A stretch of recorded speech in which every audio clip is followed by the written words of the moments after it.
STY resmi dipecat dari kursi kepelatihan Tim Nasional Indonesia. Dalam konferensi pers yang dilakukan PSSI siang hari ini, Senin 6 Januari 2025. Ikuti terus perkembangan berita bola terbaru, baik dari dalam dan luar negeri, hanya di channel Gol Berita Dalam Bola. Guys, jangan lupa like, komen dan subscribe, agar kalian Sobat Garuda tidak ketinggalan berita seputar tim Garuda dan sepak bola dunia. STY resmi dipecat dari kursi kepelatihan Tim Nasional Indonesia.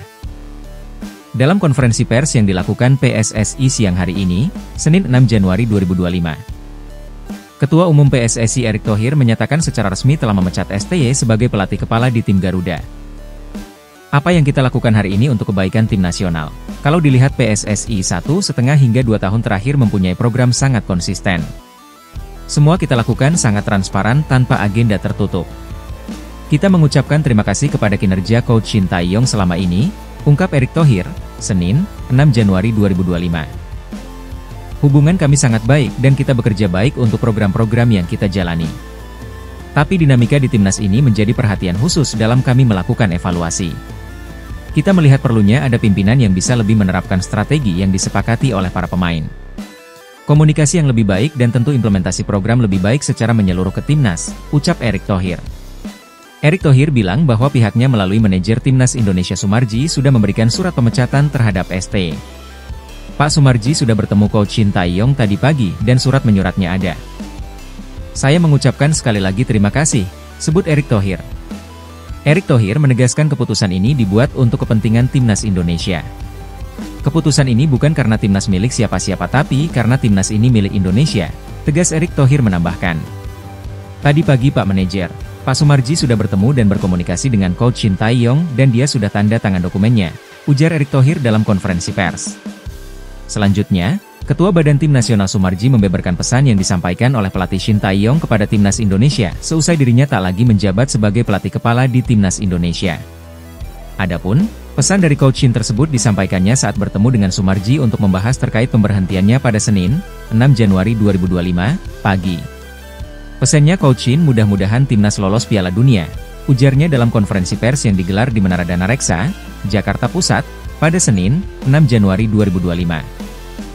Tak lupa, Sumarji juga mengaku bahwa pertemuannya itu berlangsung dengan baik tanpa ada persoalan tertentu. Dia juga menuturkan bahwa Coach Shin menerima keputusan pemutusan hubungan kerja tersebut. Prinsipnya Coach Shin menerima keputusan pemutusan hubungan kerja antara PSSI dengan Coach Shin, kemudian Coach Shin mengucapkan terima kasih atas kepercayaan yang sudah diberikan PSSI kepada Coach Shin selama kurang lebih hampir 5 tahun, pungkasnya. Jadi alasan pemecatan STY didasarkan hasil evaluasi secara menyeluruh. Jadi sekecil apapun masalah, kita evaluasi betul kinerjanya, ucap Erick Thohir. Bahkan sejak kekalahan Cina versus Indonesia, atau dalam laga lanjutan ronde 3 kualifikasi Piala Dunia 2026 zona Asia.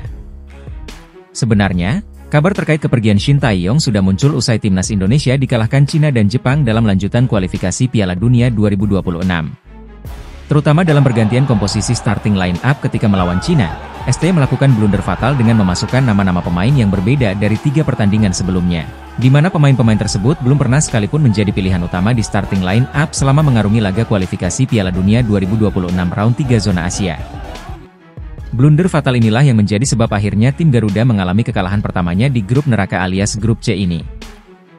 Disinilah tagar STY out mulai kuat menggema di media sosial, terutama media platform X atau yang dulu kita kenal dengan nama Twitter.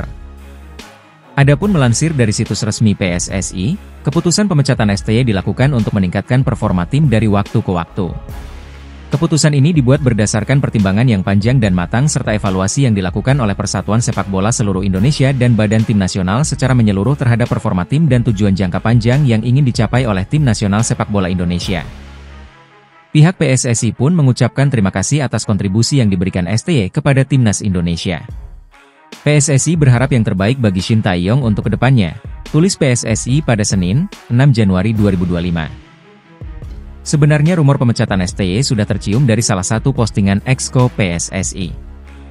Pernyataan mengejutkan itu datang dari salah satu Exco PSSI Chairul Anwar di media sosial, membuat heboh jagat maya dan Sobat Garuda.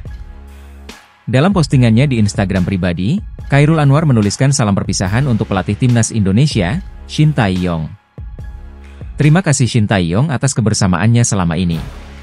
Kamu tetap menjadi bagian sejarah transformasi sepak bola Indonesia, tulis Chairul Anwar dikutip dari laman Instagram pribadinya, Minggu, 5 Januari 2025. Sontak hal ini membuat pencinta sepak bola tanah air di seluruh penjuru Nusantara bertanya-tanya ada gerangan apa yang terjadi di tim Garuda saat ini. Dari pernyataan Chairul Anwar, tersirat bahwa PSSI akan mengganti STY dari kursi kepelatihan di tim Garuda saat ini. Dan seperti kita ketahui bahwa rumor itu benar adanya atau sesuai fakta. PSSI sudah mengkonfirmasi resmi bahwa STY sudah diberhentikan sebagai pelatih kepala tim nasional Indonesia. Lalu apa langkah selanjutnya? Siapakah yang cocok menahkodai tim Garuda saat ini? Mimin memberikan gambaran pelatih mana saja yang cocok menjadi pengganti STY. Rekomendasi pertama, siapa lagi kalau bukan Giovanni Christian van Bronckhorst. Giovanni Christian van Bronckhorst, lahir 5 Februari 1975, adalah pelatih dan mantan pemain sepak bola Belanda. Sebagai pemain, ia dahulu biasanya berposisi sebagai gelandang, lalu pindah menjadi seorang bek kiri. Van Bronckhorst lahir di Rotterdam dari pasangan Victor van Bronckhorst, ayah Indonesia Belanda, dan Francine Sapolete, ibu Indonesia keturunan Maluku. Berikut adalah beberapa prestasi Giovanni van Bronckhorst sebagai pelatih. Saat melatih Feyenoord, Van Bronckhorst berhasil mengakhiri puasa gelar selama 18 tahun, dengan mengantarkan Feyenoord menjadi juara Liga Belanda atau Eredivisie musim 2016-2017. Kali terakhir Feyenoord berhasil menjadi juara Eredivisie tepatnya pada musim 1998-1999. Selama di Feyenoord, Van Bronckhorst juga berhasil menjadi juara di ajang Piala KNVB musim 2015-2016 dan musim 2017-2018, serta menjadi juara di Piala Johan Cruyff pada tahun 2017 dan 2018.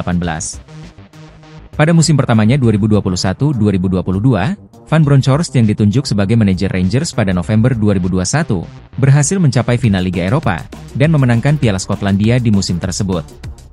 Selanjutnya, pada pertandingan resmi pertamanya sebagai pelatih Beşiktaş pada Juni 2024, ia berhasil memenangkan Piala Super Turki 2024. Saat melatih Feyenoord, timnya mampu mencetak 377 gol dari 176 laga, dengan rata-rata 2,1 gol per laga.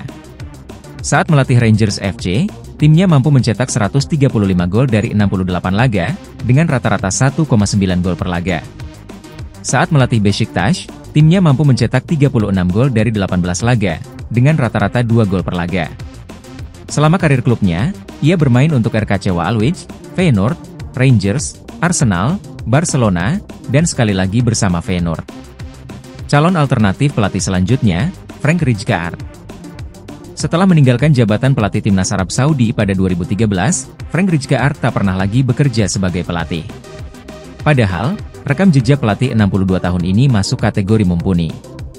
Ia merupakan pelatih pertama yang memberikan debut bagi Lionel Messi di tim senior Barcelona pada 2004. Selama menangani Barcelona selama 4 musim, 2004 hingga 2008, Frank Rijkaard memenangkan 2 gelar Liga Spanyol dan 1 trofi Liga Champions. Calon alternatif pelatih selanjutnya, Ruud Gullit. Prestasi Ruud Gullit sebagai pelatih mengantarkan Chelsea juara Piala FA 1996 hingga 1997. Saat itu, status Ruud Gullit berstatus player manager. Sebelum membela Chelsea, Ruud Gullit merupakan pemain andalan AC Milan dengan memenangkan 3 gelar Serie A, 2 trofi Liga Champions plus 1 trofi individu yang merupakan supremasi pemain terbaik dunia, Ballon d'Or.